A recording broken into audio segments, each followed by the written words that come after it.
তো বন্ধুরা, শুরু করে দিলাম আজকে সকালের খাবার।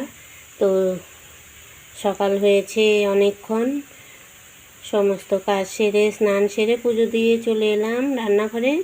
তো রান্নাঘরে চাল আর ডাল ধুয়ে ভিজিয়ে রেখেছিলাম, তাই এখন একটা পেঁয়াজ কেটে তেজপাতা কালো জিরা ফোড়ন দিয়ে শুকনো লঙ্কা ফোড়ন দিয়ে এই যে দেখো আমি চাল ডাল বসিয়ে দিলাম। তো এখন এটা আমি খিচুড়ি রান্না করব, সকালবেলার খাবার।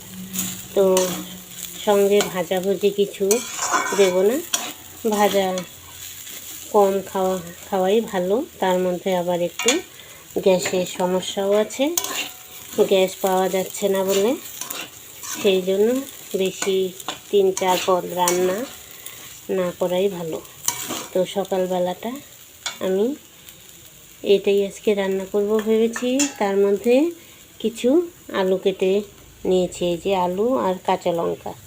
তো এর মধ্যে দিয়ে দেব, দিয়ে এর মধ্যে স্বাদ মতো একটু লবণ দিয়ে দেব আর একটু হলুদ গুঁড়ো দিয়ে দেব, দিয়ে এইটা ভালো করে একটু ভেজে নেব,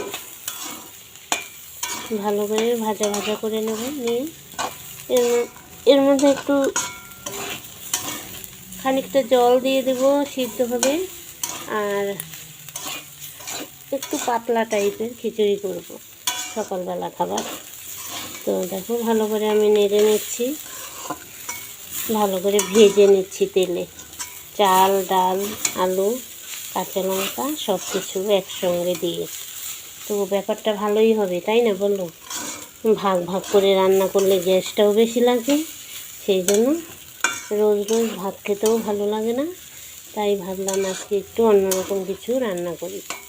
তো তোমরাও এইভাবে খিচুড়ি রান্না করে খেয়ে দেখতে পারো। খিচুড়ি খুব সহজেই হজম হয়ে যায়, আর গরমের মধ্যে একটু খিচুড়ি খাওয়াও ভালো। ডালে চালে রান্না করছি এই জন্যই, রোজ দিন ভাত খাচ্ছি, তো ভালো লাগছে না ভাত খেতে। তো চলো, আমার মনে হয় ভাজাটা হয়েই গেছে, এর মধ্যে একটু জল দিয়ে দিই। দেখো ভাজা ভালো করে নিলাম। তো এখন আমি এর মধ্যে খানিকটা জল ঢেলে দিই। নুন হলুদ তো দেওয়া হয়ে গেছে, প্লেন কোনো কিছু এখানে মশলা ইউজ করব না। তো এখন আমি এখানে জল ঢেলে দিচ্ছি।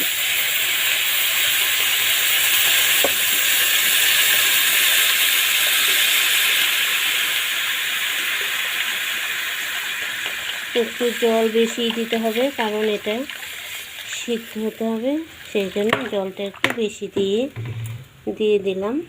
আর সিদ্ধ হলে তখন জলটা আবার এখানে বেশ মাখা হয়ে যাবে। তো আজকে সকালবেলা তোমাদের সঙ্গে এই খিচুড়ি রান্না করাটা শেয়ার করছি। তো চলো আমি রান্না করে নামিয়ে নিয়ে আসি। দেখো বন্ধুরা, আমার খিচুড়ি রান্না হয়ে গেছে, থালায় বেড়ে দিয়েছি। এখন টেবিলে খেতে দিয়ে দেব। তো খিচুড়ি রান্না করতে খুব একটা টাইম লাগেনি, হয়ে গেছে। খিচুড়ির সঙ্গে কিছু আর ভাজবো না, শুধু খিচুড়ি। এখন গ্যাসের সমস্যা চলছে, তাই শর্টকাটেই রান্না হচ্ছে, আবার দুপুরবেলা রান্না করতে হবে। তো আমার খিচুড়িটা তোমাদের কাছে কেমন লাগলো একটু কমেন্টে জানিও। আজকে তো ভিডিওটা এখানেই রাখছি। তোমরা ভালো থেকো, সুস্থ থেকো আর আমার সাথে থেকো।